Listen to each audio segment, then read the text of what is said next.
So accrual, what do you mean by accrual means? Hello? Yeah. Oh, yeah. So the accrual concept is nothing but it's a credit basis transactions. So for example, uh, some ABC company is there, okay? Just please understand the example, then you can understand the concept of accrual, okay? So there is a company name called ABC, okay? One second.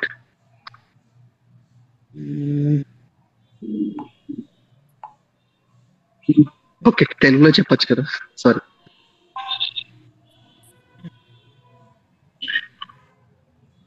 ABC company అనేది ఉంది అలాగే దానికంటూ some customers ఉన్నారనమాట ఓకేనా so ఇప్పుడు ఈ customers అన్ని ఏం చేశారంటే సారీ కస్టమర్స్ కాదు సో ఒక ఏబిసి కంపెనీ వాళ్ళకి కొన్ని సర్వీసెస్ ప్రొవైడ్ చేసుకుంటున్నారు ఓకే వన్ సర్వీసెస్ ప్రొవైడ్ తీసుకున్నారు కానీ అమౌంట్ అనేది పే చేయలేదు ఓకేనా జనరల్ గా according to our accounting concept dual entity concept ఉంటుంది అంటే ఏం వస్తుంది ఏం పోతుంది like we have the golden rules based on that we can post the transactions right so ఇలానే వన్స్ వీళ్ళ సర్వీస్ అనేది అయిపోయింది సో ఇక్కడ డ్యూ అనేది ఏముంది అమౌంట్ అనేది డ్యూ ఉంది అనమాట అర్థమవుతుందని చెప్పి ఓకేనా సో ఆల్రెడీ సర్వీస్ అనేది కంప్లీట్ చేసేసారు కానీ అమౌంట్ అనేది డ్యూ ఉంది ఇది ఒక అక్రూవల్ ఈ అక్రూవల్ కాన్సెప్ట్ లో డిఫరెంట్ కూడా ఉంటుంది అది నేను తర్వాత చెప్తాను ముందు అక్రూవల్ అండర్స్టాండ్ చేసుకోండి అంటే ఇప్పుడు అక్రూవల్ కాన్సెప్ట్ అంటే ఏం చెప్తామంటే the transaction is already perform but the amount not at received ఓకేనా అర్థమైందా అక్రూవల్ అనే కాన్సెప్ట్ అంటే ఏంటో ఇప్పుడు చెప్తారు ఎవరైనా అక్రూవల్ కాన్సెప్ట్ అంటే ఏంటి అని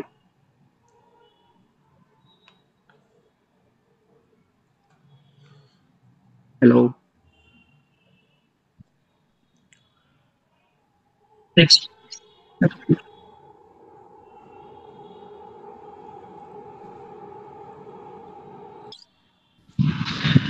it's not only the expenses if any it's a type of any type of a transaction is preferred generally hello అంటే సింపుల్ గా చెప్పాలా hello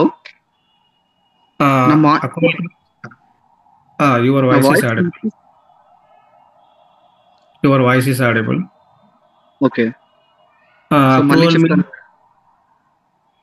accrual means any revenue are earned or any expenses are incurred but there is no exchange of cash transactions.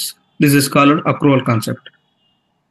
Yeah, that's so simple గా ఇట్లా expenses revenue కాకుండా we can consider as transaction so ఇప్పుడు ఎవరైనా వచ్చి accrual concept ఏంటి అని అడిగితే the transaction రాసుకోండి in case it will be helpful for future the transaction is already performed but the amount is not yet paid or received అంటే transaction అనేది complete అయిపోయింది కాకపోతే అమౌంట్ అనేది రిసీవ్ అవ్వలేదు లేదా పేమెంట్ అనేది చేయలేదు అనమాట సో వీ కెన్ అది మన సైడ్ నుంచి అవ్వచ్చు లేదా మనకు ఇచ్చే సర్వీస్ని బట్టి కూడా ఉండొచ్చు అనమాట ఓకేనా సో ఎగ్జాంపుల్స్ వచ్చేసరికి ఫర్ ఎగ్జాంపుల్ రెంట్ అనేది ఉంది సో మీరు జనరల్గా మనం ఏం చేస్తాము పీజీస్ లో అంటే ఎండ్ ఆఫ్ ది మంత్ కానీ లేకపోతే స్టార్టింగ్ ఆఫ్ ది మంత్ కానీ మనం రెంట్ అనేది పే చేస్తూ ఉంటాం కదా సో మీరు ఆల్రెడీ 1 month అనేది స్టే చేశారు కానీ అమౌంట్ అనేది పే చేయలేదు so it will consider as out standing rent అర్థమైందా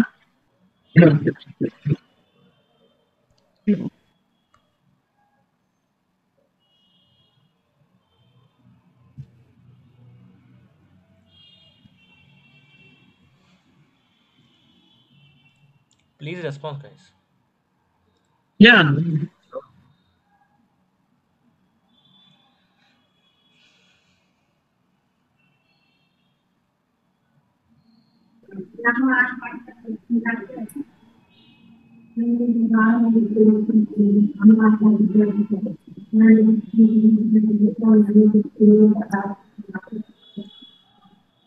కాన్సెప్ట్ అనేది ఏంటని.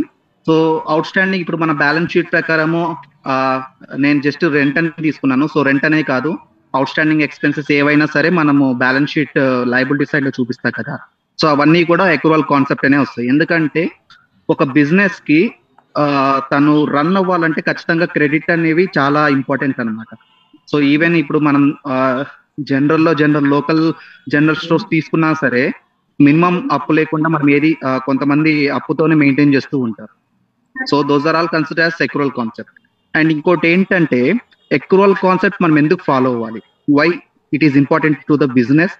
అండ్ మీకు జనరల్ గా మనకు ఈ R2R లో కానీ P2Q లో కానీ లేకపోతే అకౌంట్స్ రిసీవబుల్ లో కానీ లేదా బ్యాంక్లలో కానీ ఏదైనా సరే ఈ ఎక్రూవల్ కాన్సెప్ట్ మెయిన్ గా ఎందుకు యూజ్ చేస్తామంటే, సో ఇప్పుడు మనము కంప్లీట్ గా 1 month మన బుక్స్ ఆఫ్ అకౌంట్స్ క్లోజ్ చేసేసి వాళ్ళకి సబ్మిట్ చేస్తాం.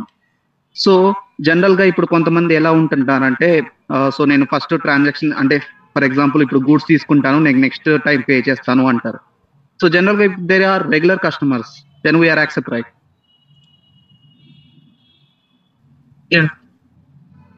సో మనం యాక్సెప్ట్ చేస్తాం ఎందుకంటే వాళ్ళు వస్తారు మనకు, అంటే వాళ్ళ మీద ఒక టైప్ ఆఫ్ ట్రస్ట్ అనేది ఉంటుంది కాబట్టి సో మనం ఖచ్చితంగా క్రెడిటబిలిటీ అని ఇస్తాం ఖచ్చితంగా వాళ్ళకి. సో అలాంటి టైంలో కాకపోతే మనకేంటంటే సో మనకి ఈ మంత్ లో జరిగిన ట్రాన్సాక్షన్స్ అన్ని కావాలి ఖచ్చితంగా. ఫర్ ఎగ్జాంపుల్ మీరు ఆ ట్రాన్సాక్షన్ అనేది నోట్ చేసుకోలేదనుకోండి, ఏమవుతుంది, ఎటువంటి రిస్క్ వస్తుంది మనకి? అంటే ఎగ్జాక్ట్ గా మనకి ఎక్స్పెన్సెస్ ఇన్కమ్స్ తెలియదు. సో అంటే ఇన్ కేస్ సరే ఫర్ ఎగ్జాంపుల్ మనం ట్రస్ట్ బట్టి ఒక్కోసారి మేము తీసుకున్నాము అంటే మనం ఒక్కోసారి మర్చిపోతూ ఉంటాం, మేబీ రికార్డ్ చేసుకోకుండా ఉంటాం. సో అలాంటి టైంలో మనం అడగగలమా రేపు వాళ్ళకి వెళ్ళి మీరు నాకు ఇంత తప్పు ఉన్నారు ఎప్పుడు ఇస్తారని అడగగలమా? వాళ్ళు ఏమంటారు, ప్రూఫ్ చూపించండి అంటారు కదా. సో అలాంటి పాసిబిలిటీస్ ఉన్నాయి కాబట్టి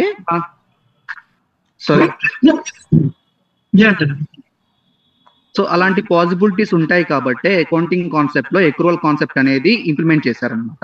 సో ఈ ఎక్రూవల్ కాన్సెప్ట్ వల్ల ఏమవుతుందంటే మీకు రావాల్సిందైనా సరే లేకపోతే మీరు పే చేయాల్సింది సరే ప్రతిదీ మన బుక్స్ ఆఫ్ అకౌంట్స్ లో చూపించాల్సిందే. సో దానివల్ల ఏమవుతుంది, మన బ్యాలెన్స్ షీట్ కి అంటే ఇప్పుడు బ్యాలెన్స్ షీట్ లో కొన్ని మీరు ట్రయల్ బ్యాలెన్స్ చూస్తుంటే సస్పెన్స్ అకౌంట్ అని చెప్పేసి వేస్తూ ఉంటారు. ఆ సస్పెన్స్ అకౌంట్ అనేది బ్యాలెన్స్ షీట్ లో మనకు ఐడెంటిఫై అవుతుంది మోస్ట్లీ,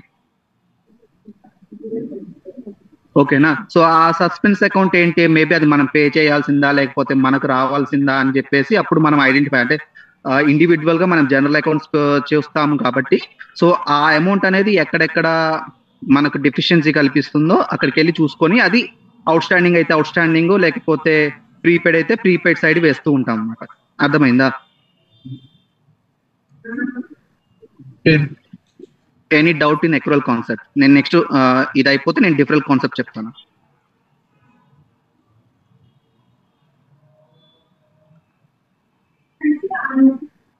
ఎనీ డౌట్స్?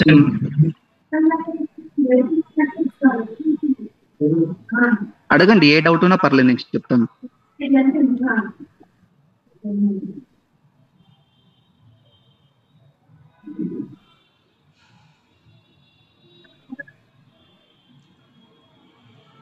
ఏ డౌట్స్ లేవా? నేను మూవ్ వచ్చా నెక్స్ట్ టాపిక్. ఓకే, సో ఇప్పుడు ఎక్రూవల్ కాన్సెప్ట్ ఉన్నారు కదా. సో ఎక్రూవల్ కాన్సెప్ట్ కి what is the main purpose to use accrual concept? చెప్పాను కదా, ఇప్పుడు మనము every month books of accounts close చేసేటప్పుడు సో మనకు ఎలాంటి ట్రాన్సాక్షన్స్ జరిగినాయి, ఎలాంటి ట్రాన్సాక్షన్స్ జరగలేదు, సో ట్రాన్సాక్షన్ జరిగితే ఎంత పే చేసేది ఉంది, ఎంత పే తీసుకోవాల్సి ఉంది, ఇవన్నీ కూడా మనం ఒక డాక్యుమెంటేషన్ పర్పస్ కోసం ఎక్రూవల్ కాన్సెప్ట్ అనేది యూజ్ చేస్తాం. జనరల్ గా మనకు డ్యూయల్ ఎంటిటీ కాన్సెప్ట్ అన్నప్పుడు సింగిల్ ఎంటిటీ కాన్సెప్ట్ అనేది ఉండేది ఒకటి. అవునవును. సో ఆ సింగిల్ ఎంటిటీ కాన్సెప్ట్ లో ఏమవుతుందంటే అంటే వాళ్ళు మనకు జనరల్ గా ఒక 12 months ఆఫ్ పీరియడ్ ఉంటుంది, అదే పీరియాడికల్ అకౌంటింగ్ కాన్సెప్ట్ అని చెప్పేసి ఉంటది కదా. సో 12 months లోనే మనం బుక్స్ ఆఫ్ అకౌంట్స్ క్లోజ్ చేయాలి, ఫైనాన్స్ ఇన్కమ్ ట్యాక్స్ ఫైల్ చేయాలి, ఇలాంటివి ఉంటాయి కదా. అవును. సో ఇలాంటి ఉన్నప్పుడు మనం జనరల్ గా ఇప్పుడు ఏం చేస్తాము, ప్రతి మంత్ కూడా కన్సిడర్ చేయకుండా డైరెక్ట్ గా ఫైనల్లో చూసుకొని మన బ్యాలెన్స్ షీట్ టాలీ అయితే టాలీ అయింది ఇదని చూసుకుంటాం. కానీ ఇప్పుడు డ్యూయల్ ఎంటిటీ కాన్సెప్ట్ వచ్చిన తర్వాత every debit has a credit అన్నట్టు ప్రతిదీ చెక్ చేసుకోవాలన్నమాట. సో ఈ ప్రతిదీ చెక్ చేసుకోవాలన్నప్పుడు మనం ఒక ట్రాన్సాక్షన్ జరిగినప్పుడు అసలు ఆ ట్రాన్సాక్షన్ ఎందుకు జరిగింది, what is the root cause of that అని తెలుసుకోవడానికి ఎవ్రీ మంత్ మన బుక్స్ అకౌంట్ క్లోజ్ చేస్తున్నాం. అది క్రెడిట్ అయినా లేకపోతే క్యాష్ అయినా ప్రతిదీ కూడా మనం రికార్డ్ చేసుకోవాలి. ఎందుకంటే మన మనీ మెజర్మెంట్ కాన్సెప్ట్ ప్రకారము, సో అంటే మనీ మెజర్మెంట్ కాన్సెప్ట్ లో మనం ఏం చెప్తాం జనరల్ గా, అది ఇమ్మెటీరియల్ కాకుండా which is measured with money related అయితే ఖచ్చితంగా రికార్డ్ చేసుకోవాలి. సో ఇప్పుడు ట్రాన్సాక్షన్ జరిగింది, నువ్వు ఫ్రీగా చేస్తావా లేకపోతే మనీ పర్పస్ కింద చేసుకుంటున్నావా? సో కాబట్టి అది అప్ అయినా లేకపోతే ఇంకేదైనా సరే నువ్వు ఖచ్చితంగా రికార్డ్ చేసి తీరాలి. అందుకే ఎక్రూవల్ కాన్సెప్ట్ అనేది పెట్టారనమాట. So accrual is nothing but accrue which is already accrued but not at received or paid. So ఇప్పుడు ఈ రికార్డింగ్ ఉంటే ఇప్పుడు నువ్వు ఈ రికార్డింగ్ చేసుకున్న ట్రాన్సాక్షన్స్ ప్రకారం రేపు ఒకటి దగ్గరికి వెళ్ళి నువ్వు పలానా రోజు నా దగ్గర ఇంత స్టాక్ తీసుకున్నావు, నాకు ఎప్పుడు మనీ ఇస్తావు అని ఐ మీన్ అకౌంటింగ్ కాన్సెప్ట్ ప్రకారం నువ్వు చెప్పగలవు కదా, నీ దగ్గర ప్రూఫ్ ఉంది. సో వాడు ఏమంటాడు మామూలుగా, నేను తీసుకోలేదు, అది నేను కాదు, అది నేను చెప్పలేం కదా. సో పలానా టైంలో నీ ట్రాన్సాక్షన్ జరిగింది, ఇదిగో నాకు ఇంత బాకీ ఉన్నావు. So then they have the proof and they will go for legal accordingly కదా. అవును. అదే ఎక్రూవల్ కాన్సెప్ట్ మీరు ఇప్పుడు మన అకౌంటింగ్ కాన్సెప్ట్స్ అన్ని తీసుకొని ఎక్రూవల్ కాన్సెప్ట్ ఫాలో లేదు అనుకోండి, మీరు ఇప్పుడు జనరల్ గా మన అకౌంటింగ్ కాన్సెప్ట్ ఏం చెప్తుందంటే, ఏవైతే క్యాష్ రిలేటెడ్ అంటే, సో ఇప్పుడు మనం గోల్డెన్ రూల్స్ తీసుకుంటే పర్సనల్ అకౌంట్ ఏంటి, debit the receiver credit the giver. Real account ఏంటి, debit what comes and credit what goes out కదా. సో ఈ గోల్డెన్ కాన్సెప్ట్స్ ప్రకారం మీరు ఏం తీసుకుంటారంటే, ఏదైతే నీ దగ్గరికి వస్తుందో దాని ప్రకారం రియల్ అకౌంట్, లేదంటే నీ పర్సనల్ గా అంటే నువ్వు ఏదైనా రిసీవ్ చేసుకుంటే దాన్ని పర్సనల్ అకౌంట్ కింద కన్సిడర్ చేస్తావు. అదే మన డ్యూయలిటీ కాన్సెప్ట్ ప్రకారం ఖచ్చితంగా నీకు ఏదైతే ట్రాన్సాక్షన్ జరిగిందో అది కూడా నువ్వు ఎర్న్ చేస్తేనే, అంటే మనీ రిలేటెడ్ అయితేనే నువ్వు ఖచ్చితంగా బుక్స్ ఆఫ్ అకౌంట్స్ నోట్ చేయాలి, లేదంటే చేయకూడదు అని చెప్పేసి చెప్తారు. ఆ ఇష్యూ వల్ల నువ్వు అప్పు తీసుకుంటే నీకు మనీ రిసీవ్ అవ్వట్లేదు. నువ్వు మనీ రిసీవ్ చేసుకోకపోతే నువ్వు అకౌంటింగ్ ప్రకారం చేయలేవు కదా బుక్స్ ఆఫ్ అకౌంట్స్ లో. అవును. సో దాని వల్ల ఈ ఎక్రూవల్ కాన్సెప్ట్ అనేది కనిపెట్టారంట. సో ఇప్పుడు నువ్వు మనీ రిసీవ్ చేసుకున్నా రిసీవ్ చేసుకోకపోయినా నీకు ఒక ట్రాన్సాక్షన్ జరిగింది, అది కూడా మనీ రిలేటెడ్ ట్రాన్సాక్షన్ కాబట్టి నువ్వు ఖచ్చితంగా నోట్ చేసుకోగలుగుతావు. అవును. సో ఇప్పుడు రేపు అదేంటి ఇన్కమ్ వస్తుంది అనుకో, నాకు పలానా రోజు ఇంత ఇన్కమ్ వస్తుందని నువ్వు ఆల్రెడీ చెప్పించుకుంటావు కదా బుక్స్ ఆఫ్ అకౌంట్స్ లో. సో దానివల్ల మనకి ఇది బెనిఫిషియల్ అనమాట. సో నాకు ఇప్పుడు రేపు ఇన్కమ్ ఎంత రాబోతుంది, లేకపోతే నేను ఎంత పే చేయాల్సి వస్తుంది అని చెప్పేసి ముందుగానే మన బుక్స్ ఆఫ్ అకౌంట్స్ లో ఐడెంటిఫై చేస్తే మనకు యాస్టీస్ గా అంటే ఓవరాల్ గా మనకు ఇయర్ ఎండింగ్ లోకి వచ్చేసరికి మనకు ఎగ్జాక్ట్ గా బ్యాలెన్స్ షీట్ అనేది వెరిఫై అవుతుంది. సో దాన్ని బట్టి మన ట్యాక్స్ అనేది ఈజీ అవుతుంది అనమాట పే చేసుకోవడానికి. ఓకే. సో అందుకు ఎక్రూవల్ కాన్సెప్ట్ అనేది ఇంప్లిమెంట్ చేశారు. Any doubts? ఎవ్రీ మంత్ మన అక్రూవల్ కాన్సెప్ట్ చేయాలా? ఎవ్రీ మంత్ చేయాల్సింది. ఎందుకంటే నువ్వు ఒక బిజినెస్ పెట్టిన తర్వాత నీకు ప్రతి రోజు కొన్ని వేల ట్రాన్సాక్షన్ జరుగుతాయి. అవును. అన్ని వేల ట్రాన్సాక్షన్ లో ఎవ్రీ మంత్ క్లోజ్ చేసుకుంటేనే బెటర్. ఓకే. ఐ థింక్ నేను పర్టికులర్ గా మంత్లీ అని చెప్పండి, కానీ I think you need to follow every day as accrual concept. Okay. For example one doubt, నార్మల్గా ఇప్పుడు ఫర్ ఎగ్జాంపుల్ నేను జనవరి మంత్ ఒక అగ్రిమెంట్, నార్మల్గా నేను స్టాకు కొన్నాను 3 months, ఓకేనా. బట్ 3 monthsకి నేను తీసుకున్నాను ఒక పెయింట్ వర్క్ తీసుకున్నాను. సో నేను పర్టికులర్ పర్సన్ దగ్గర నేను తీసుకున్నాను. సో తను ఏం చేశారు అంటే, వర్క్ అంతా కంప్లీట్ అయిపోయిన తర్వాత పే చేస్తా అన్నారు. అంటే ఏంటి, 3 months అనుకున్నాం. 3 months జనవరి, ఫిబ్రవరి, మార్చ్. ఓకే. ఇప్పుడు ఏంటి, నాకు పేమెంట్ ఎప్పుడు వచ్చింది, మార్చ్ మంత్లో వచ్చింది, ఓకేనా. ఇప్పుడు జనవరి మంత్లో ఎంట్రీ ఏం పోస్ట్ చేస్తాను, ఫిబ్రవరి మంత్లో ఏం పోస్ట్ చేస్తాను, ఫైనల్ ఎంట్రీ మార్చ్ మంత్లో ఏం పోస్ట్ చేస్తాను. ఓకే. సో ఇప్పుడు మీరు కాంట్రాక్ట్ బేసిస్ తీసుకున్నారు, అంటే 3 months కింద తీసుకున్నారు. ఓకే. సో ఇప్పుడు మీరు సర్వీసెస్ తీసుకుంటున్నారు కాబట్టి, so it will comes according to the real golden rule ప్రకారము debit what comes and credit what goes కదా.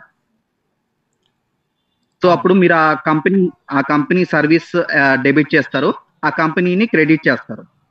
ఓకే. సర్వీస్ ని డెబిట్ చేస్తారు, కంపెనీని క్రెడిట్ చేస్తారు, ఎందుకంటే మీరు ఇంకా అమౌంట్ అనేది పే చేయలేదు. సో అక్కడ మీ అమౌంట్ కాలంలోకి వచ్చేసరికి మీరు ఎంత వరకు అయితే కాంట్రాక్ట్ బేసిస్ ప్రకారం మీరు మాట్లాడుకున్నారో ఆ అమౌంట్ వేస్తారు. ఓకేనా? సో అది జనవరి మంత్ లో జరిగేది. అప్పుడు ఎంట్రీ వచ్చేసరికి payment account to payment payable or outstanding payment, right? అది అవుట్ స్టాండింగ్ అని మీరు స్టార్టింగ్ కదా, మంత్ స్టార్టింగ్ లో వేస్తున్నారు కదా. అవును. సో ఇది ఫస్ట్ అంటే స్టార్టింగ్ ఆఫ్ ది మంత్ మీరు ఇలా రాసుకుంటారు. ఎలా అంటే paint service account debtor to paint company. Okay. ఓకేనా? సో అది మంత్ ఎండ్కి వచ్చేసరికి ఏమవుతుందంటే అవుట్ స్టాండింగ్ అంటే ఆ కంపెనీ అకౌంట్ ని డెబిట్ చేసేసి అవుట్ స్టాండింగ్ అమౌంట్ పే చేయాల్సిన అమౌంట్ అని చెప్పేసి రాస్తారు. ఓకే. అంటే మంత్ ఎండ్ టైంలో అవుట్ స్టాండింగ్స్ కింద month end time. Okay. Month end time outstanding. జనవరి మంత్ లో ఎప్పుడైతే మనం సర్వీస్ తీసుకున్నామో సో అప్పుడు పెయింట్ సర్వీసెస్ అని రాస్తాము. ఆ ఎంట్రీ పోస్ట్ చేసిన తర్వాత మంత్ ఎండ్ టైంలో మనం అవుట్ స్టాండింగ్స్ కింద మెన్షన్ చేస్తాం. ఓకేనా? ఈ మంత్ లో మనకి అవుట్ స్టాండింగ్ చెప్పేది ఫస్ట్ ఇప్పుడు మీరు సర్వీస్ టు కంపెనీని క్రెడిట్ చేస్తారు కదా. సో మంత్ ఎండ్ కి ఏమవుతుంది, అది రివర్స్ అయ్యి మీకు అవుట్ స్టాండింగ్ రెంట్ అని వస్తుంది. సో అప్పుడు డెబిట్ లో క్రెడిట్ లో ఉన్న ఈ అకౌంట్ అలాగే డెబిట్ లో ఉన్న అంటే కంపెనీ నేమ్ కాస్త క్యాన్సిల్ అయిపోయి యాజ్ టీజ్ గా మనకి rectification of error rectification of entry కింద లైక్ ఇట్లా వస్తుంది అనమాట. అంటే service account debtor to out standing amount pay చేయాల్సిన అమౌంట్ అని. ఓకే. బట్ ఇక్కడ మనం జనవరి మంత్ లో పేమెంట్ రాలేదు కదా, అంటే పేమెంట్ అని జరగలేదు కదా. ఇప్పుడు కూడా నువ్వు పేమెంట్ అని పోస్ట్ చేయట్లేదు కదా, అవుట్ స్టాండింగ్ అనే కదా నువ్వు పోస్ట్ చేస్తుంది మంత్ ఎండ్ కి. ఓకే. బట్ ఇది మనకి నెక్స్ట్ మంత్ క్యారీ ఫార్వర్డ్ చేస్తాం ఫిబ్రవరి మంత్ లో. నెక్స్ట్ మంత్ ఇప్పుడు ఫర్ ఎగ్జాంపుల్ మీరు 3 months కి 3,000 అంటే ఎవ్రీ మంత్ 1,000 పే చేస్తారు. అవును. For example. సో ఇప్పుడు మీరు జనవరి మంత్ లో 3,000 అనే అమౌంట్ వేస్తారు. ఓకే. సర్వీసెస్ కింద ఫస్ట్ మంత్ కి 1,000, సెకండ్ మంత్ కి 1,000, థర్డ్ మంత్ కి 1,000 అని వేస్తారు ఫర్ ఎగ్జాంపుల్. ఓకే. మీకు వన్స్ మార్చ్ లో అమౌంట్ వచ్చిన తర్వాత ఈ అవుట్ స్టాండింగ్ మొత్తాన్ని డిలీట్ చేసేసి అంటే ఏదైతే 1,000 ఉంటుందో దీన్ని మొత్తం క్యాన్సిలేషన్ చేసి ఒరిజినల్ ఎంట్రీ ఏం రాస్తారు, పెయింట్ సర్వీసెస్ అదే service account debtor to cash account అని క్యాష్ ఆర్ బ్యాంక్ అకౌంట్ అని రాసి 3,000 రాస్తారు. సో ఇప్పుడు ఈ 3,000 ప్లస్ ఇక్కడ మనం సపరేట్ గా 1,000 అని 3 months ఏదైతే పోస్ట్ చేస్తామో అవన్నీ క్యాన్సిల్ అయిపోయి సో ఎంట్రీ అనేది న్యూట్రల్ గా వచ్చేస్తుంది. ఓకే. ఓకేనా? సో అప్పుడు మనకు ఎటువంటి ఓవర్ రైడ్ అవ్వదు లేదా అండర్ రైడ్ అవ్వదు అమౌంట్ అనేది. ఓకే. అది ఎనీ డౌట్స్? ఇప్పుడు అది సర్వీస్ ఓకే. ఇప్పుడు ఫర్ ఎగ్జాంపుల్ నేను ప్రొడక్ట్స్ అనేది నేను సమ్ పర్సన్స్ దగ్గర ఒక XYZ అనే పర్సన్ దగ్గర యాక్చువల్లీ పేబుల్ కింద నేను రాసుకుంటున్నాను, నా బుక్స్ ఆఫ్ అకౌంట్ నేను పేబుల్ కింద రాస్తున్నాను. అది సేమ్ ఇలాగే జనవరి, ఫిబ్రవరి, మార్చ్ అంటే పేబుల్ ఇన్ ద సెన్స్ నేను క్రెడిట్ బేసిస్ మీద చేస్తున్నాను అకౌంట్స్ పేబుల్ కింద. సో అప్పుడు అవుట్ స్టాండింగ్స్ కిందే. సో అప్పుడు ఏం రాసుకుంటాను నార్మల్గా జనవరి, ఫిబ్రవరి, మార్చ్ ప్రోడక్ట్ అయితే ప్రోడక్ట్ అయితే అది మీరు కాంట్రాక్ట్ బేసిస్ మీద తీసుకోవట్లేదు కదా, ప్రోడక్ట్ బేసిస్ మీద తీసుకుంటున్నారు కాబట్టి మనకు ఇది credit note debit note concept కింద వెళ్ళిపోతున్నారు. ఓకే. సో క్రెడిట్ బేసిస్ మీద తీసుకుని అకౌంట్స్ పేబుల్. ఓకే. అప్పుడు అప్పుడు ఎంట్రీ ఏం పోస్ట్ చేస్తాం? నార్మల్ గా మీరు జనరల్ గా మనం ఎంట్రీ ఏం పోస్ట్ చేస్తాం, క్రెడిట్ బేస్ తీసుకున్నప్పుడు మనకు గూడ్స్ వస్తున్నాయి కాబట్టి goods account debtor to creditor account అని రాసుకుంటాం. అవును. Vendor or creditor.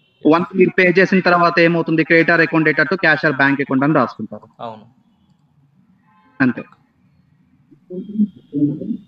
Any doubt guys?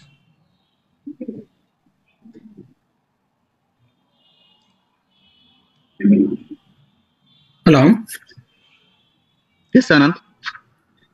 First ఎగ్జాంపుల్లో మనం ఏదైతే సర్వీస్ కాంట్రాక్ట్ తీసుకున్నాం కదా, మీరు 3,000 ఎంట్రీ అని అన్నారు. మనము ఇంకా సార్ ఆ 3 మంత్స్ సర్వీస్ అనేది మనం యూటిలైజ్ చేసుకోలేదు. చేసుకున్నప్పుడు మన 3000కి at a time outstanding entry అని ఎందుకు వేసుకుంటాం మనం? వేసుకుంటాం కదా. ఇప్పుడు సరే మీరు అన్నట్టే 3 మంత్స్ పట్టలేదు, 2 మంత్స్ పట్టింది అనుకోండి, ఓకే. ఓకేనా? సో అమౌంట్ అనేది సేమ్ కదా. మీరు 3 మంత్స్ చేస్తారో 2 మంత్స్ చేస్తారో no problem. As per contract ప్రకారం మీరు సేమ్ అమౌంట్ పే చేయాలి అవును. కదా. సో ఇప్పుడు స్టార్టింగ్ మంత్ లో మీరు ఏం చేస్తారు, సర్వీస్ అకౌంట్ డేటా నాకు పలానా ఏదైతే కంపెనీ మనకు ప్రొవైడ్ చేసిందో ఎస్ ఓకే. అది స్టార్టింగ్ అంటే. నెక్స్ట్ మీరు ఫస్ట్ మంత్ పే చేయలేదు కాబట్టి అది అవుట్ స్టాండింగ్ వెళ్ళిపోతుంది. అలాగే మీరు సెకండ్ మంత్ లో పోస్ట్ చేశారు అంటే సెకండ్ మంత్ లో మీరు వర్క్ అనేది కంప్లీట్ అయిపోయింది, మీరు పేమెంట్ అనేది చేశారు. ఓకే. సో ఇప్పుడు ఇక్కడ మనం అవుట్ స్టాండింగ్ అమౌంట్ ఎంత వేసాం పర్ మంత్ కి? 1000 వేసాం. ఓకే. ఓకేనా? సో నెక్స్ట్ మంత్ మీరు ఏం చేస్తారంటే 2000 వేస్తారు. సో అప్పుడు ఈ 2000 ప్లస్ 1000 అంటే 3000. మనం యాక్చువల్ ఎంట్రీ పోస్ట్ చేసింది 3000. అర్థమైందా? అంటే మీరు ఎలాగ ఇప్పుడు 2 మంత్స్ అని అన్నారు కదా, మళ్ళీ 2 మంత్స్ కాంట్రాక్ట్ పీరియడ్ ప్రకారం మనం ఎంత అమౌంట్ అనేది లేదు. సో ఇప్పుడు మీరు అవుట్ స్టాండింగ్ క్యారీ ఫార్వర్డ్ చేస్తున్నప్పుడు అవుట్ స్టాండింగే వస్తుంది కదా, ఎన్ని మంత్స్ అయినా సరే. ఓకే. నేనేమంటున్నా అంటే ఇప్పుడు ఫర్ ఎగ్జాంపుల్ అదే 3000కి మనం ఒక 6 మంత్స్ కాంట్రాక్ట్ పీరియడ్ పెట్టుకున్నాం అనుకోండి. At a time service account debtor to out standing account అని ఎట్ ఏ టైమ్ జనవరిలోనే అది ఎంట్రీ చేసుకున్నాం అనుకో, అది 6 మంత్స్ వరకు అట్లా అదే అవుట్ స్టాండింగ్ క్యారీ ఫార్వర్డ్ అవుతుంది కదా. మళ్ళీ మనము జనవరికి ఒక ఎంట్రీ, ఫిబ్రవరికి ఒక ఎంట్రీ, మార్చ్ వరకు ఒక ఎంట్రీ, అట్లా మనం మీరు ఇప్పుడు 6 మంత్స్ అని కాంట్రాక్ట్ పీరియడ్ రాసుకున్నారు. ఆ 6 మంత్స్ లో మీరు కాంట్రాక్ట్ ఉందని చెప్పేసి రాసుకోవాలి కదా మరి ఎక్వల్ కాన్సెప్ట్ కింద. ఓకే. సో ఇప్పుడు మీరు 6 మంత్స్ అన్నట్టు 6000 పే చేస్తున్నారు అనుకోండి. మీరు ఏమన్నారు వాళ్ళతోటి కాంటాక్ట్, మీరు వర్క్ మొత్తం చేసిన తర్వాత నేను 6000 ఇస్తా అన్నారు. అవును. సో వాళ్ళు ఏమన్నారంటే సరే మాకు మంత్లీ వైజ్ ఇంత ఖర్చు అవుతుందండి సో ఓకే అని చెప్పారు. అంటే సో 6 మంత్స్ కి 6000, మంత్లీ 1000 ఖర్చు అవుతుందని చెప్పారు. సో అప్పుడు మీరు ఎవ్రీ మంత్ అవుట్ స్టాండింగ్ అనేది రికరింగ్ చేస్తూ ఉంటారు కదా. అవును. అట్లాంటి మూమెంట్లు అన్నప్పుడు every month 1000 out standing entry చేసుకుంటూ వెళ్ళిపోతాం మనం. అవును, ఎవ్రీ మంత్ అది పడిపోతుంది. కానీ మీరేమన్నారు అంటే స్టార్టింగ్ లో జనవరిలో 3000కి బల్క్ ఒక ఎంట్రీ చేస్తాము, మళ్ళీ జనవరికి మళ్ళీ 1000 ఎంట్రీ చేస్తాము, మళ్ళీ ఫెబ్కి 1000 వేస్తాము, మార్చికి 1000 వేస్తాము, మళ్ళీ మార్చిలో. అర్థమైంది. సో మీరు వన్స్ కాంట్రాక్ట్ లోకి వెళ్ళిన తర్వాత కాంట్రాక్ట్ రికార్డింగ్ అనేది టోటల్ అమౌంట్ వేసుకోవాలి కదా. ఓకే. ఒక ట్రాన్సాక్షన్ ఇప్పుడు మీరు ఒక ట్రాన్సాక్షన్ జరుగుతున్నప్పుడు ఆ ట్రాన్సాక్షన్ యొక్క కంప్లీట్ ఎంట్రీ మీరు రాసుకోవాలి కదా ఫస్ట్. మనం కాంట్రాక్ట్ ఎంట్రీ రాసుకుంటాం కానీ ఇంకా మరి దాన్ని మనం యూటిలైజ్ చేసుకోలేదు కదా. ఓన్లీ మన ప్రీపెయిడ్కి ఉన్నప్పుడే మన టోటల్ అమౌంట్ ఏదైతే మనం పే చేసినామో అది మనం రాసుకుంటాం. ఇక్కడ ఏం జరుగుతుంది అంటే మనం ఇంకా దాన్ని యూటిలైజ్ చేసుకోలేదు కదా. చేసుకుందాం అని అనుకుంటాం కానీ చేసుకోలేదు. యూటిలైజ్ ఏదైతే చేసుకుంటామో అదే మనం రాసుకుంటాం కదా. ఇక్కడ నేను చెప్పినాను, ఇక్కడ ఏమవుతుందంటే జనవరిలో మీరు 3000 ఒక బల్క్ ఎంట్రీ చేసుకున్నాం అనుకోండి, ఏం చేస్తారు మంత్ స్టార్టింగ్ లో అవుట్ స్టాండింగ్ పేబుల్ అని 3000 బల్క్ ఎంట్రీ చేసుకుంటారు. మళ్ళీ జనవరి మంత్ ఎండింగ్ లో 1000 రూపీస్ అవుట్ స్టాండింగ్ అని వేసుకుంటారు. మొత్తం అవుట్ స్టాండింగ్ ఎంత అవుతుంది? ఇక్కడ 4000 అవుతుంది కదా. అట్లా ఎందుకు అవుతుంది? నేను అక్కడ కాంట్రాక్ట్ జరిగిన పీరియడ్ వేసాను, అవుట్ స్టాండింగ్ అమౌంట్ అయిందని కాదు కదా. ఓకే. నేను ఇప్పుడు మనకు ఒక ట్రాన్సాక్షన్ జరిగిందండి, మనం ఒక కాంట్రాక్ట్ కి దిగేటప్పుడు ఆ కాంట్రాక్ట్ అయినట్టు మనం ఇక్కడ రాసుకుంటున్నాం. నేను ఇక్కడ మీరు ఎంట్రీ స్టార్టింగ్ ఎంట్రీ చూసుకోండి, సర్వీస్ అకౌంట్ ఎట్టారు కంపెనీ అకౌంట్ వేస్తున్నాను కానీ అవుట్ స్టాండింగ్ అకౌంట్ అని మనం పెట్టట్లేదు ఇక్కడ. ఓకే. అంటే నారేషన్ లో రాసుకుంటాను అంటున్నారా? అంతేనా? నరేషన్ లో మేము పలానా వాళ్ళతో కాంట్రాక్ట్ లో దిగాం 3 మంత్స్ పీరియడ్ లో రాసుకుంటాము. ఇది అవుట్ స్టాండింగ్ కాదు, జస్ట్ ఆ కాంట్రాక్ట్ అనేది జరగబోతుందని చెప్పేసి ముందుగా రాసుకున్నాం అనమాట. అందుకే బల్క్ ఎంట్రీ మాత్రం 1000 రూపీస్ పడుతుంది కదా ఎవ్రీ మంత్ అవుట్ స్టాండింగ్. అది ఎవ్రీ మంత్ అవుట్ స్టాండింగ్ ప్రకారము అంటే మనం ఇక్కడ ఏం చేస్తాం, out standing account debtor to ఎవరికి సర్వీస్ అకౌంట్ కి 1000 వేసుకుంటాము. ఓకే. అర్థమైందా? ఓకే. ఎందుకంటే మనకు ఈ మంత్ పెండింగ్ ఉంది కాబట్టి ఆ ఎంట్రీ రాసుకోవాలి. అలాగే నెక్స్ట్ మంత్ కూడా పెండింగ్ ఉంటుంది కాబట్టి ఆ 1000 ఎంట్రీ రాసుకోవాలి. ఓకే. ఇక్కడ ఇంకో డౌట్ ఏంటంటే మనం జనవరి మంత్ ఎండింగ్ లో అవుట్ స్టాండింగ్ కి 1000 ఎంట్రీ చేసుకుంటాం కదా, మళ్ళీ ఫిబ్రవరి ఫస్ట్ లో ఆ ఎంట్రీని మనం రివర్స్ చేసుకోవాలన్నా as per accrual reversing rules ప్రకారం రివర్సింగ్ చేసుకోవాలన్నా, రివర్స్ ఎంట్రీ చేసుకోవాలన్నా? రివర్స్ ఎప్పుడు చేస్తామంటే ఒకటి మ్మ్. మీరు రివర్స్ ఎప్పుడు చేస్తామంటే ఇన్ కేస్ ఫర్ ఎగ్జాంపుల్ మీరు 1000 రాసుకున్నారండి ఈ మంత్ అవుట్ స్టాండింగ్ కింద. ఓకే. ఓకే. సో మీరు నెక్స్ట్ మంత్ ఏం చేస్తారంటే 500 పే చేసి 500 బ్యాలెన్స్ ఉంచారు మ్మ్. For example. సో ఇప్పుడు మీరు 500 ఇప్పుడు మీరు 500 కింద అవుట్ స్టాండింగ్ రాయాలి. ఓకే. సో అప్పుడు మీరు ఏం చేస్తారు, ఇక్కడ ఏదైతే అవుట్ స్టాండింగ్ అమౌంట్ మనం ఆల్రెడీ పోస్ట్ చేసామో లాస్ట్ మంత్ దాన్ని రివర్స్ చేస్తారు. ఓకే. ఓకేనా? సో దాన్ని రివర్స్ చేసినప్పుడు లాస్ట్ మంత్ పెండింగ్ ఉన్నది ఈ మంత్ పెండింగ్ ఉంది క్యాన్సిల్ అయిపోతుంది. So neutral. సో మీకు ఇచ్చిన 500 అయితే ఏదైతే ఉందో అది రాసుకుంటారు. మళ్ళీ 500 అవుట్ స్టాండింగ్ కింద రాస్తారు. ఓకే. 3 ఎంట్రీస్ అంటే ఉంటాయి. ఓకే. అంటే ఎవ్రీ మంత్ ఎండ్ మనం అక్రూవల్ ఎంట్రీ పాస్ చేస్తాము, నెక్స్ట్ మంత్ ఫస్ట్ వీక్ లో రివర్స్ చేస్తాము, దానికి సంబంధించిన పేమెంట్ చేసి మళ్ళీ మంత్ ఎండింగ్ లో అవుట్ స్టాండింగ్ ఎంట్రీ చేస్తాం. అది ఏది ఏ కేసులో పేమెంట్ చేస్తే, పేమెంట్ చేయకపోతే యాషెస్ క్యారీ ఫార్వర్డ్ అవుతుంది కదా. సో ఒకవేళ పేమెంట్ చేయకుండా మనం రివర్స్ చేయాల్సిన అవసరం ఏం లేదా? అవసరం లేదు. ఓకే. ఓకే. అకౌంటింగ్ కాన్సెప్ట్ లో మీరు ఏదైనా అంటే హాఫ్ కానీ లేకపోతే ఇంకొంచెం అమౌంట్ ఏదైనా పే చేస్తే అప్పుడే మనం ఒరిజినల్ డాక్యుమెంట్ ని రివర్స్ చేసేసి తర్వాత మనకు రిసీవ్ చేసుకునే అమౌంట్ పే చేసిన తర్వాత రిమైనింగ్ అమౌంట్ ఏదైతే ఉందో దాన్ని మళ్ళీ ఎక్కువ కింద బుక్ చేస్తాం. ఇది కాన్సెప్ట్, జనరల్ కాన్సెప్ట్ జరిగేది. మీరు పేమెంట్ చేయకపోతే అది ఎలా క్లియర్ అయిందని ఎలా చూపిస్తారు? మీరు అసలు దాన్ని కదిలించిన అవసరం కూడా లేదు కదా మీకు. Okay. Okay. Okay. Okay. Okay. Got it. Clear. Thank you. Any other doubts? Employee bonus కి కూడా అక్రూవల్ చేస్తారా ఎవ్రీ మంత్? ఎంప్లాయీ బోనస్ లేదండి. ఇన్ కేస్ మీరు కనుక అడ్వాన్స్ సాలరీ తీసుకుంటే అక్రూవల్ చేయొచ్చు. సారీ, డిఫరల్ చేస్తారు అడ్వాన్స్ సాలరీ. ఎంప్లాయీ బోనస్ అనేది మీ పర్ఫార్మెన్స్ బేస్ మీద ఉంటుంది కదా. అవును. సో అది యాజ్ పర్ కంపెనీ అది మీకు లైబిలిటీ ఎలా అవుతుంది వాళ్ళకి? Yes yes, thank you.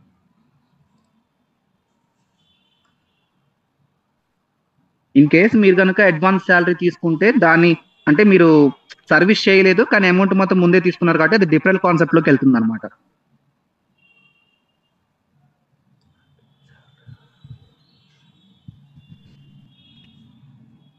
Any doubts guys in accrual concept? ఇంకొక డౌట్ ఏంటంటే ఇప్పుడు ఫర్ ఎగ్జాంపుల్ జనవరి 15th కి ఒక ఇన్వాయిస్ రిసీవ్ అయింది. ఓకే. దాని టోటల్ ఇన్వాయిస్ ఏంటంటే 50,000. కానీ యాక్చువల్గా ఏంటంటే మనం హాఫ్ మంత్ యూటిలైజ్ చేసుకున్నాము, ఓన్లీ 15 days కి యూటిలైజ్ చేసుకున్నాము, దానికి అక్రూవల్ వేయాలి. సో ఇన్వాయిస్ అమౌంట్ ఇక్కడ అవుట్ స్టాండింగ్ కి ఎంత అమౌంట్ వేస్తాం మనం ఇక్కడ ఈ సిచ్యువేషన్ లో? అవుట్ స్టాండింగ్ అంటే మీరు 15,000 పే చేశారా లేకపోతే? లేదు, ఓన్లీ మనం పే చేయాల్సిందే. సర్వీస్ అనేది సర్వీస్ అనేది ఎలా ఉంటుందంటే మీరు మాట్లాడుకునే దాన్ని బట్టి ఉంటుంది. అమౌంట్ ఏదైనా సరే వాళ్ళు కుదిరి అంటే మీ ఇద్దరి మధ్య ఏదైతే అగ్రిమెంట్ జరుగుతుందో దాని ప్రకారం ఉంటుంది. నేను ఇన్ని డేస్ సర్వీస్ వాడుకున్నాను నేను ఇంతే పే చేస్తానంటే కుదరదు కదా. ఓకే. సో మీ అగ్రిమెంట్ ప్రకారం మీ రూల్స్ ఫర్ ఎగ్జాంపుల్ ఆ రూల్స్ లో ఉందనుకోండి, నేను అంటే మీరు ఎన్ని డేస్ సర్వీస్ చేస్తే నేను అంత మాత్రమే పే చేస్తానని మీరు రూల్స్ అగ్రిమెంట్ ప్రకారం రాసుకుంటే, సో అప్పుడు ఆ టైంలో మీరు ఏదైతే మీరు ఫస్ట్ లో ఎంటర్ చేశారో 50,000 కి అది క్యాన్సిల్ చేసేసి కొత్తగా నేను ఇంత పేమెంట్ రాసుకున్నాను, సో యాజ్ పర్ అగ్రిమెంట్ ఇట్లానే ఉందని చెప్పేసి ఈ 15,000 రాసుకుంటారు. ఓకే. అంటే ఈ సర్వీసెస్ లో మనకి ఎలా ఉంటుందంటే నాకు ఈ వర్క్ చేసి పెడితే నీకు ఇంత ఇస్తానని చెప్తారు. అది ఎన్ని డేస్ పడుతుందా అని అది ఒక క్యాలిక్యులేషన్ అంతే. ఓకే.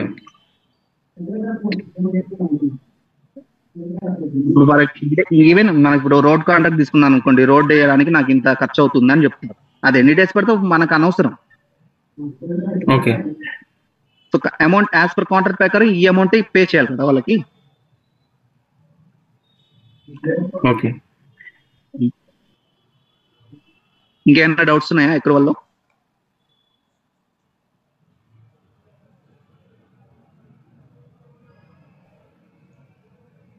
సో నేను డిఫరెంట్కి మూవ్ వచ్చా. Yes.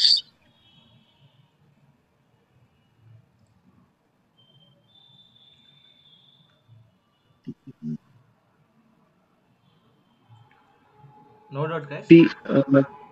ఒక్క నిమిషం, ఎవరో థియరీ చెప్పండి సార్ ఎక్రూవల్ కి అని అడిగారు.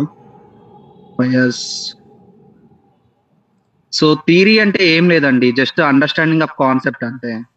అంటే థియరీ అంటే ఏం లేదు, ఎక్రూవల్ కాన్సెప్ట్ అంటే the transaction is already perform. అంటే ఒక ట్రాన్సాక్షన్ ఆల్రెడీ ఇప్పుడు మీరు ఏదైనా సర్వీస్ తీసుకున్నా కానీ ఇంకేదైనా కానీ వన్స్ మీరు అంటే సర్వీస్ అనేది అయిపోయింది, మీరు మీ సైడ్ నుంచి కానీ లేకపోతే వాళ్ళ సైడ్ నుంచి కానీ ఏమన్నా అమౌంట్ బ్యాలెన్స్ ఉంటే దాన్ని ఎక్రూవల్ కాన్సెప్ట్ అంటారు. ఫయాజ్, మీ డౌట్ క్లియర్ అయింది అనుకుంటున్నాను.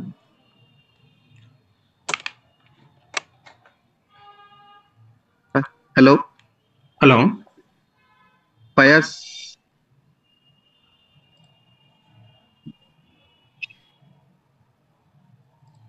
Hello hello okay. Yes, sir.